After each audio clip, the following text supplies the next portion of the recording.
عجیب چیز ہے بھائی. میں نے کچھ سرچ کیا کہ دنیا کے مشہور لوگوں کا مرنے کے بعد یا موت کے وقت انجام کیا ہوتا ہے, تو پتہ یہ چلا کہ جو مذہب کو فالو نہیں کرتے نا, صرف مشہور ہیں, چند ایک کو چھوڑ کر ان کا بڑھاپا انتہائی خطرناک ہے, جن میں سر فہرست فنکار اور اداکار ہوتے ہیں, جن کو دنیا میں سب سے زیادہ شہرت ملی تھی, بڑھاپے میں کوئی پوچھنے کے لیے تیار نہیں ہے, کیونکہ وجہ شہرت تھی انٹرٹینمنٹ, اور بڑھاپے میں انٹرٹینمنٹ. اگر کسی کو خوبصورتی کی وجہ سے عزت ملی ہے تو بڑھاپے میں اس ہیروئن کو عزت ملے گی؟ بولیں گے بھائی مس انڈیا ہوگی یا مس پاکستان یا مس ورلڈ ہوگی, تھی نا, اب تھوڑی, اب تو کسی کی نانی ہے کسی کی دادی ہے, اور پھر بھی غنیمت تھی کسی کی نانی دادی بن جاتی. یہ بیچاریاں تو نانی دادی بننے کی توفیق بھی, بولو بھائی, نہیں ملتی. بچے لے کے پالے ہوئے ہوتے ہیں, شادیاں لیٹ سے ہوتی ہیں, پھر وہ فٹنس خراب نہ ہو جائے تو بچہ ہی نہیں ہو رہا, فطرت کے خلاف زندگی, اور پھر جو بڑھاپا, اور مرنے کے بعد تو میں نے کل کی بات ہے, کل رات سرچ کیا کہ مشہور لوگ, ان کی قبریں یوٹیوب میں, ہر جو بھی لکھو نا, ایک چیز ہے گوگل نہیں بتاتا. کئی دفعہ لکھا بیوی کو قابو کرنے کا طریقہ, نہیں یار, گوگل کوئی جواب ہی نہیں دیتا. یا تو ہونا کچھ بول دے بھائی میں تلاش کر رہا ہوں ذرا صبر کرو. بھائی کچھ تو رسپانس دے, ہم تو کہتے ہیں بھائی کچھ تو بتا, بالکل ایسے سم بکمن بن جاتا ہے, یار کیا پوچھ لیا. تو وہ جن سائنسدانوں نے گوگل بنایا ہے نا, وہ بھی ابھی تک تحقیق میں لگے ہوئے ہیں. اگر کوئی تحقیق سامنے آئی تو, تھیوریز ہیں ان کی کچھ, ابھی تک تحقیق کچھ نہیں ہے, تو ہر چیز آ جاتی ہے گوگل میں.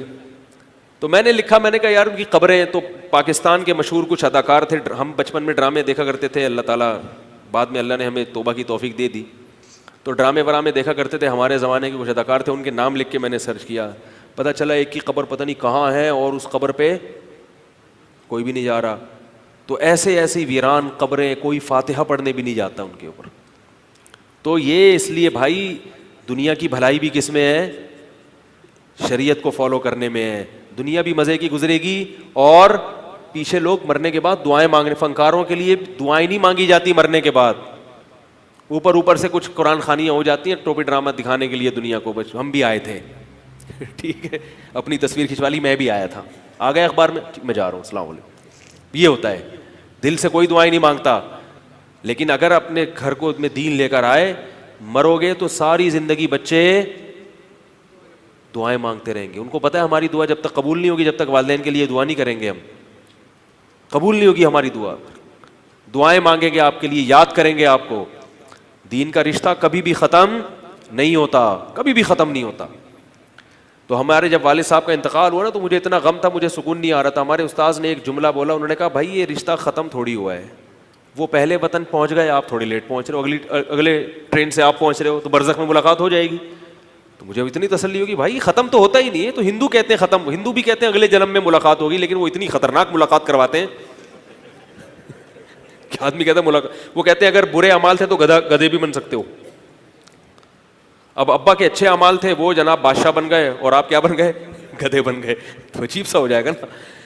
تو وہ اگلے جنم ونم, اسلام بھی یہ کہتا ہے, تمام آسمانی مذاہب یہ کہتے ہیں بھائی برزخ کی ایک زندگی ہے, جب آپ مرتے ہو تو روحوں کی آپس میں ملاقات ہوتی ہے. اور جنت میں تو اللہ فرماتے ہیں کہ اہل و عیال کو اللہ اکٹھا رکھیں گے. تو اس لیے ہمارے استاذ نے کہا بھائی یہ ختم تھوڑی ہے, وہ سفر تھا, ان کی ٹرین پہلے پہنچ گئی ہے, ہماری اگلا اسٹیشن کس کا ہے؟ ہمارا, ہم بھی اتر رہے ہیں, سب وہی ایک ہی جگہ جا رہے ہیں. تو دین کا رشتہ کبھی بھی ختم, بولو بھائی, نہیں ہوتا. نہ ماں باپ کا ختم, نہ میاں بیوی کا ختم, نہ اولاد کا ختم, اور دوست احباب کا بھی ختم نہیں ہوتا. صحابہ کرام موت کے وقت خوش ہوتے تھے. ایک صحابی تھے, ان کی جب موت کا وقت آیا نا, طاعون کی پھنسی نکل گئی ان کو, تو لوگ ان سے کہہ رہے تھے کہ علاقہ چھوڑ کے چلے جائیں آپ. انہوں نے کہا نہیں, اللہ کے نبی نے منع کیا ہے, جس علاقے میں وبا پھیل جائے وہاں سے بھاگنا جائز نہیں ہے. تو ان کے بھی پھنسی نکل گئی. طاعون کی پھنسی نکلتی ہے, 24 گھنٹے میں انسان مر جاتا ہے. جب ان کے پھنسی نکلی, لوگوں نے کہا کہ آپ کی بھی اب 24 گھنٹے میں موت ہو جائے گی, ہم آپ کو منع کر رہے تھے نہیں رہو یہاں پہ. تو انہوں نے فرمایا کہ مجھے یہ جو پھنسی ہے نا, سرخ اونٹوں سے زیادہ محبوب ہے. غدن سوف نلقى رسول اللہ صلی اللہ علیہ وسلم واصحابہ, ان قریب میری محمد صلی اللہ علیہ وسلم اور اپنے ساتھیوں سے ملاقات ہونے والی ہے, کوئی مسئلہ ہی نہیں. تو اس لیے مسلمان کے لیے تو کوئی خوشی ہے. اور اگر پڑ گئے ان چکروں میں, اللہ اور اس کے رسول کو بھول گئے, تو جوانی کے کچھ عیاشیاں ہیں, تھوڑے دن کے مزے اڑا لو گے, 500 کا بیلنس اس نے ڈال دیا, 1000 کا آپ نے ڈال دیا, کچھ تھوڑی سی گپیں لگا لی, ہاں ہاں ہو گیا, آج وہ ناراض ہے, آج اس کو منا لیا, یہی چل رہا ہے آج کل. اور میری اتنی گرل فرینڈ ہے, میری اتنی دوستیاں ہیں, دیکھو یہ دوستوں کو فخر کر کے بتا رہے ہوتے ہیں. تو بس یہی ہے, کب تک رہے گا بھائی یہ.